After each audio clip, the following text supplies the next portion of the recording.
প্রিয় শিক্ষার্থীরা, আসসালামু আলাইকুম ওয়া রাহমাতুল্লাহি ওয়া বারাকাতুহু। তোমাদের প্রত্যেককে স্বাগত জানাচ্ছি আজকের গণিত ক্লাসে।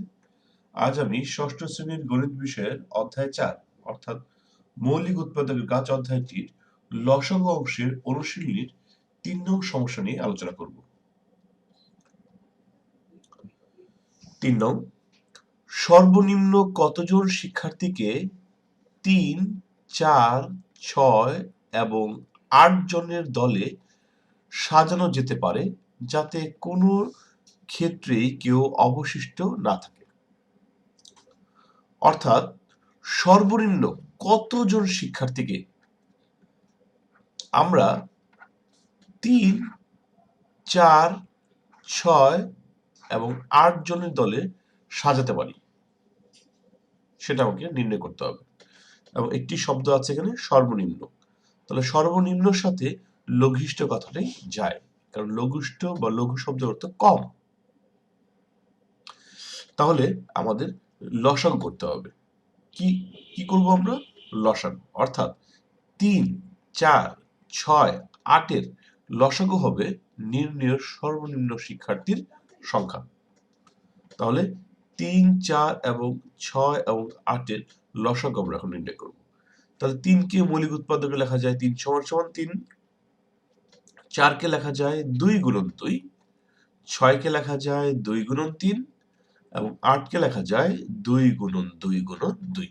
অর্থাৎ এই প্রদত্ত সংখ্যাগুলোকে আমরা মৌলিক উৎপাদকের সাহায্যে আমরা লিখলাম। এবার আমাদের লসাগু নির্ণয় করতে হবে। তাহলে লসাগু নির্ণয় করার একটি সহজ প্রক্রিয়া হচ্ছে এরকম, যেখানে সংখ্যা আছে 2টি, 2 এবং 3। আমরা তাহলে দেখব 2 সংখ্যাটি সর্বোচ্চ কতবার আছে। এখানে আছে 2 বার, এখানে আছে 1 বার, এখানে আছে 3 বার। তাই আমরা লসাগুর সময় আমরা সর্বোচ্চ সংখ্যা 3টা, এই যে 2 3 বার আছে তাই 2 3 বার নিলাম। এবার আমরা নিব 3। 3 কয়বার আছে?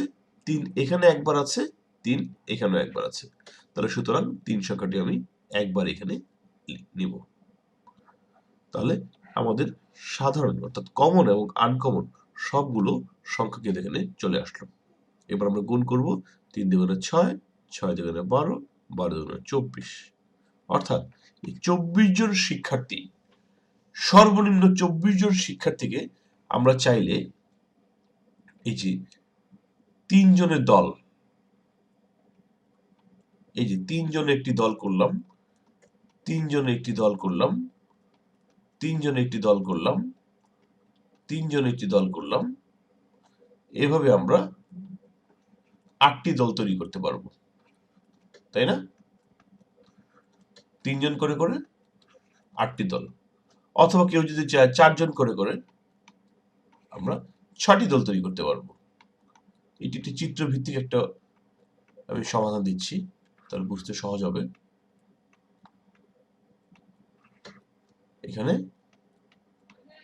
4 জন করে করে আমি চাইলে 6টি দল আমি তৈরি করতে পারবো, কারণ 4 6 24। 3 জন করে আমি দল তৈরি করতে পারবো 8টি এবং 4 জন করে আমি দল তৈরি করতে পারবো 6টি। তাহলে 6 জন করে কটি হবে? 6 জন করে দল তৈরি করতে পারবো আমি 4টি। এখানে 6 জন যদি আমি এখানে লিখি, তাহলে 6 জনের দল আমি করতে পারবো 6 জন শিক্ষার্থী থাকলে 4টি।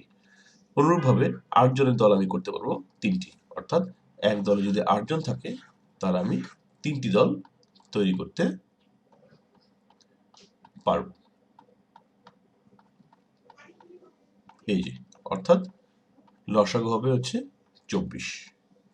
তো প্রিয় শিক্ষার্থীরা, তোমরা সকলে নিশ্চয়ই এই উদাহরণটি বুঝতে পেরেছ। সাথে থাকার জন্য ধন্যবাদ সবাইকে।